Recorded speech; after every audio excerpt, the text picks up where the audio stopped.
Assalamualaikum warahmatullahi wabarakatuh.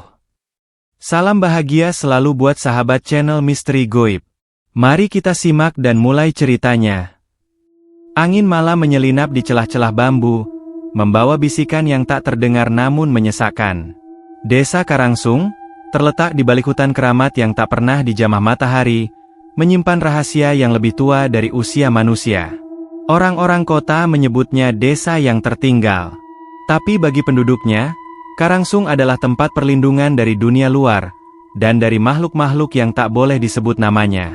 Dimas, seorang jurnalis investigatif, datang ke Karangsung bukan karena ingin, tapi karena penasaran.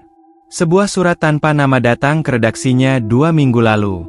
Isinya hanya satu kalimat, "Datanglah ke Karangsung. Tanyakan tentang kawin kontrak." Disertai foto seorang perempuan dengan mata tertutup selendang merah, berdiri di depan gapura tua berukir simbol-simbol aneh. Hari itu, Dimas tiba saat senja menjelang malam. Langit muram seakan menekan tanah. Di depan gapura desa, seorang pria tua bertopi anyaman menyambutnya. "Kau tamu, ya?" Suaranya serak. "Sudah terlanjur datang, jangan bertanya yang tak perlu." Dimas mengangguk ragu. Ia memperlihatkan foto yang diterimanya. Wajah si pria langsung berubah pucat. Dia, itu Laras. Sudah 3 tahun lalu jadi istri kontrak. Jangan kau cari dia. Istri kontrak. Dimas mengejar. Namun si pria hanya menggeleng dan bergegas pergi. Desa Karangsung terasa diam dan beku. Tak ada anak-anak bermain. Tak ada suara ayam. Semua rumah berdaun pintu ganda. Salah satunya selalu tertutup rapat. Dimas merasa diawasi dari balik tirai-tirai tua yang menguning. Di rumah singgah yang disediakan kepala desa, Dimas menemukan sebuah catatan terselip di bawah bantal. Tulisan tangan itu gemetar. "Jika ingin tahu tentang kawin kontrak, temui Nyai Kerti di ujung barat desa. Tapi jangan datang setelah maghrib. Jangan bawa cermin. Dan jangan lihat matanya." Malam semakin pekat. Udara beraroma menyan dan tanah basah. Di kejauhan terdengar gamelan lirih, seakan berasal dari bumi itu sendiri. Dimas merasa jantungnya berdebar tak wajar. Ia tak tahu bahwa langkahnya ke desa Karangsung telah membuka pintu yang seharusnya tetap terkunci. Dimas menatap langit yang semakin gelap dari balik jendela rumah singgah. Bayangan pepohonan seperti sosok tinggi yang mengawasinya. Gamelan itu belum berhenti, malah terdengar semakin jelas, mengiringi sesuatu yang belum menampakkan wujud. Ia menimbang peringatan dalam catatan, "Jangan datang setelah maghrib." Tapi rasa ingin tahunya lebih kuat dari rasa takut. Dengan senter dan jaket tipis, Dimas menyusuri jalan setapak ke arah barat desa, diapit rumah-rumah kayu lapuk dan pohon kelor tua yang menjulang. Rumah Nyai Kerti berdiri sendiri, jauh dari rumah warga lainnya. Atap rumbia menggantung rendah, dan bau kemenyan menyengat sejak 20 meter sebelum pintu. Di depan pintu digantung jimat-jimat anyaman daun lontar, beberapa di antaranya basah seolah baru dicelup darah. Dimas mengetuk pelan. Pintu terbuka dengan sendirinya. Di dalam, ruangan remang-remang hanya diterangi pelita tanah liat. Seorang perempuan renta duduk bersila di tengah ruangan. Kulitnya keriput seperti kulit ular yang mengering. Namun matanya tertutup kain hitam yang dililit 3 kali. Di sekelilingnya terdapat patung-patung kecil dengan mulut dijahit benang merah. "Aku sudah tahu kau akan datang," ujar Nyai Kerti, tanpa membuka mata atau bertanya siapa dia. Suaranya seperti desir dedaunan kering, tapi menusuk. Dimas menelan ludah. "Saya ingin tahu tentang kawin kontrak." Nyai Kerti tertawa kecil, tawa tanpa bibir yang mengejek. "Kawin kontrak di sini bukan seperti di kota. Di Karangsung, itu perjanjian darah." Dimas menyimak dengan tegang. Setiap 7 purnama, sesajen harus dipenuhi. Lelaki dari luar desa akan datang, dengan atau tanpa sengaja. Ia akan jatuh cinta pada salah satu perempuan desa. Lalu, mereka dikawinkan. Tapi kontraknya bukan untuk hidup, melainkan untuk menahan roh yang lapar. "Roh." Dimas mengulang, nyaris berbisik. makhluk penjaga desa. Ia lapar akan jiwa muda. Tapi ia hanya boleh mengambil yang bersatu lewat cinta. Maka, dikirimlah surat, dibisikannya nama desa dalam mimpi, ditariklah tamu seperti kau untuk datang sendiri. Dimas mundur satu langkah, tubuhnya menggigil. Nyai Kerti mendongak perlahan meski matanya masih tertutup. Terlambat. Kau sudah dipilih. Kau akan menikah 3 hari lagi. Di luar rumah, gamelan berhenti seketika.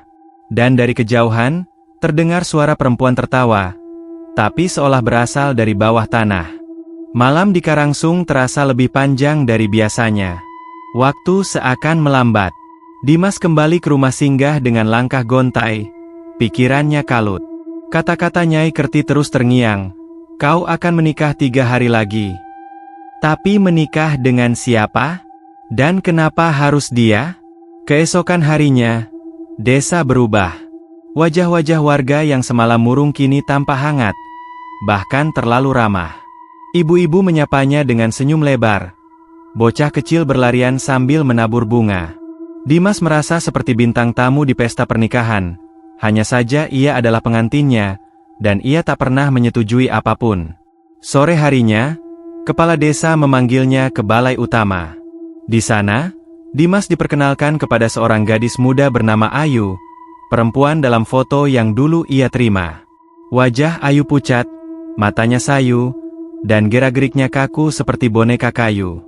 Ia hanya tersenyum diam. Besok malam, kalian akan melangsungkan pernikahan di pelataran Punden Sangiang, kata kepala desa. Kau sudah jadi bagian dari kami, Nak Dimas. Dimas ingin menolak. Mulutnya hendak bersuara, namun tenggorokannya terasa dicekik oleh sesuatu yang tak terlihat. Ia terbatuk, dan darah mengalir dari mulutnya. Warga desa hanya menunduk tenang, seolah itu adalah hal biasa.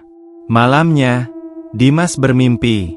Ia berdiri di tengah hutan, dikelilingi api yang menari.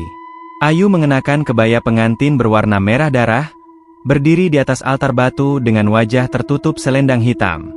Dari balik pepohonan, makhluk tinggi menjulang muncul. Bertubuh hitam pekat, bermata 3, dan lidah panjang menjulur seperti akar pohon. Ia mendekat pada Ayu dan menancapkan kuku-kuku panjang ke dadanya. Dimas terbangun dengan peluh dingin. Ia bergegas menulis semua dalam buku catatannya, berharap ini hanya ilusi. Tapi di cermin di kamar, seseorang, atau sesuatu, menulis dengan embun, cinta ditukar jiwa. Jangan lari. Keesokan malam, upacara dimulai. Gamelan berbunyi lagi, kali ini lebih cepat, seperti jantung yang ketakutan. Dimas duduk di pelaminan batu. Ayu dibawa dengan usungan, matanya masih tertutup. Pendeta desa membacakan mantra-mantra dalam bahasa yang sudah lama mati. Tapi tepat ketika pendeta menyebut nama Larasati, Ayu mendongak. Matanya terbuka, kosong, hitam, dan penuh air mata darah. Saat mata Ayu terbuka, seluruh desa terdiam. Gamelan berhenti, pendeta gemetar, dan para tetua saling berbisik panik. Dari mata Ayu, darah mengalir perlahan, menetes ke kebaya merahnya yang kini tampak seperti kulit basah makhluk hidup. Ia menatap Dimas, tapi di balik tatapan itu bukan cinta, melainkan ratapan. Aku bukan Ayu, ucapnya pelan, suaranya terdengar dua, satu dari mulutnya, satu lagi dari perutnya, seperti suara anak kecil yang menangis dari dalam tubuh. Pendeta jatuh terduduk. Ritualnya gagal, arwah lama belum pergi, ini bukan waktunya. Dari tengah altar, tanah merekah. Kabut hitam keluar dari retakan, diikuti bau bangkai menyengat. Sosok raksasa muncul, makhluk dalam mimpi Dimas. Bermata 3, bertanduk, lidahnya bercabang. Ia mengaum tanpa suara, mengguncang seluruh desa. Dimas berlari, tapi desa berubah. Rumah-rumah memanjang seperti lorong, pohon-pohon membelokkan batang mereka, menutup jalan keluar. Karangsung bukan lagi dunia manusia. Ia sudah masuk ke wilayah keramat yang sesungguhnya, di mana waktu tak berjalan, dan para pendatang hanya akan jadi tumbal. Di Punden, Ayu berjalan ke arah Dimas. Tapi kini gerakannya tak seperti manusia. Tangannya menggapai, dan kulitnya mulai mengelupas, menampakkan sisik hitam di bawahnya. Aku dikawinkan dulu, oleh lelaki dari kota, seperti kamu. Tapi dia lari sebelum malam keempat. Maka jiwaku terbelah, ragaku tertinggal. Kini kontraknya jatuh padamu. Dimas menyadari, surat yang dia terima adalah perangkap. Ayu bukan korban, tapi penjaga kontrak. Ia memancing lelaki luar untuk menggantikan roh yang mengamuk. Tapi karena perjanjian sebelumnya dilanggar, ritual rusak, dan kini Karangsung harus membayar. Dimas mengeluarkan buku catatannya, satu-satunya benda yang belum dikutuk. Ia membakar halaman terakhir, yang berisi nama dan tanda tangan Ayu. Api itu memercik terang. Dalam sekejap, kabut hancur, suara gamelan melengking pecah, dan makhluk bermata tiga meraung sebelum ditelan bumi. Ketika Dimas membuka matanya, ia berada di luar gapura desa. Sunyi. Tak ada seorang pun. Foto di tangannya pudar. Hanya tersisa selendang merah dengan bercak darah kering. Sejak itu, Dimas tak pernah menulis lagi. Tapi kadang, saat malam sunyi, ia mendengar gamelan dari bawah lantainya, dan di cerminnya tertulis, kontrak berikutnya menunggu.